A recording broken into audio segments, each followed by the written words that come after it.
1, go! Here we go. Playoff match. Number 11, upper bracket. Looks like the Red Alliance is able to take a majority of the rings off the center line.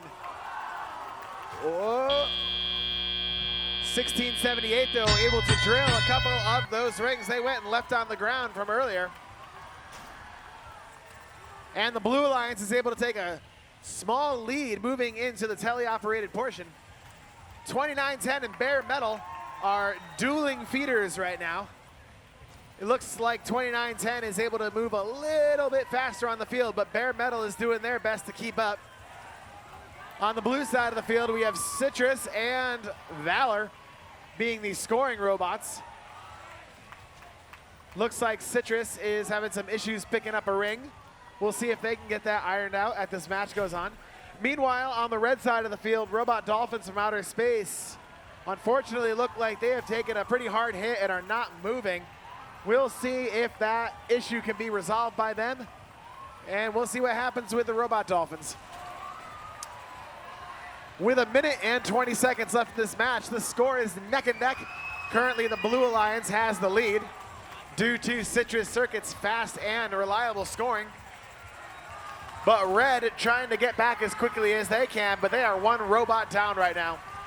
But 2910 is able to feed rings almost as quickly as the two Blue Alliance teams are able to feed rings on the other side. So I don't think Red Alliance is going to fall behind too far here. We'll just have to see what happens in this last minute.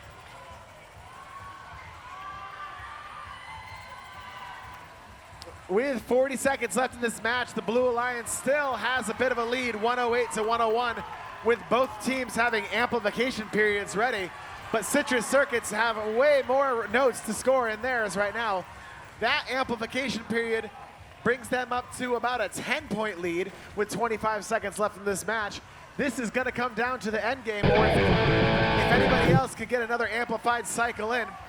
Blue starts another amplified cycle. Citrus gets one. Valor gets another. Citrus with a third. That's going to move the Blue Alliance up to a pretty big lead with 8 seconds remaining in the match. Let's see if any of these robots can get up on the chains with 3, 2, 1. That's it.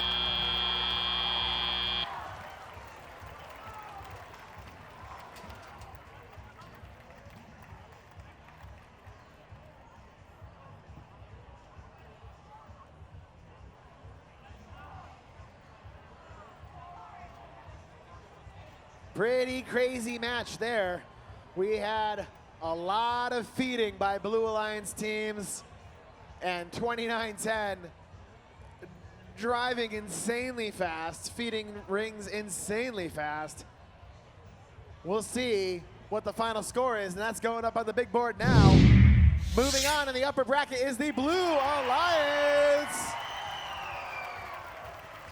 145 to 137. 5 points of fouls assigned to the Red Alliance. We're gonna go to the bracket right now and see what's coming up. We just finished match number 11.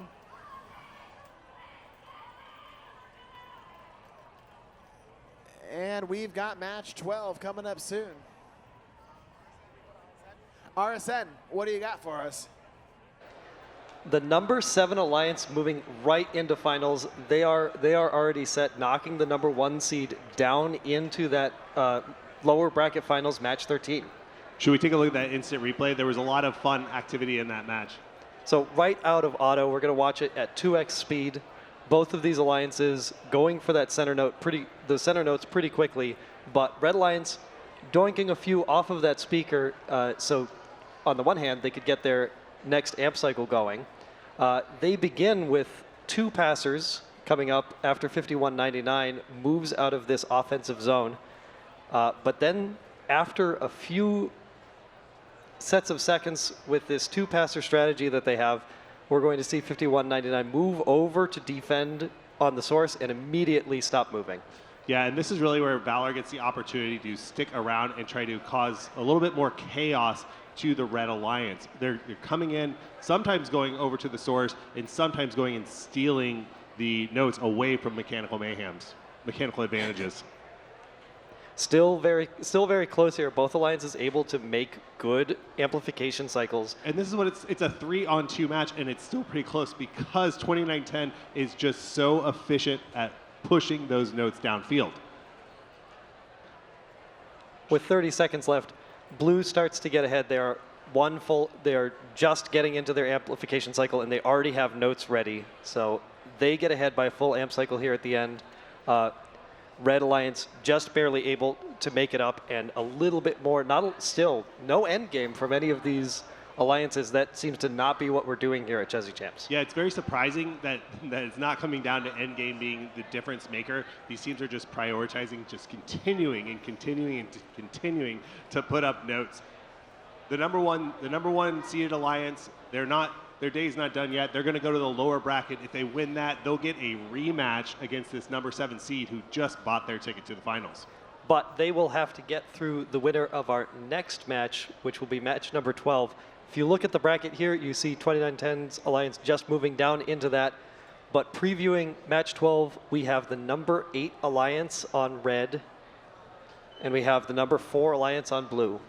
On that red alliance, 94-96 Link is a rookie team out of North Carolina that brought home 4 or 5 blue banners this year. They are paired up with 6036 Peninsula Robotics, such a small, flat robot, but really able to move around the field, and 6443 aimbot that's been cleaning up and just scoring so many notes every one of these playoff matches. We saw the number 4 alliance adopt a 3-cycler strategy in their last match after just having a cleanup bot 5940 being passed to by either a combination of 604 and 3310 or just 604. So they've already cycled through a couple of different iterations of how to play through this game. They have to know that they have to just get through this match. You can't really be worried about what happens in match 13. Both of these alliances have proved resilient so far. Right, and this blue alliance is the one that is questionable on what strategy is really best for them. They've had some moments of greatness, but others where they've just kind of gritted it out and scraped by. They've only scored 103 points in their last matchup. Well, hope to see higher scores here in playoff match number 12. Let's send it down to the field for introductions.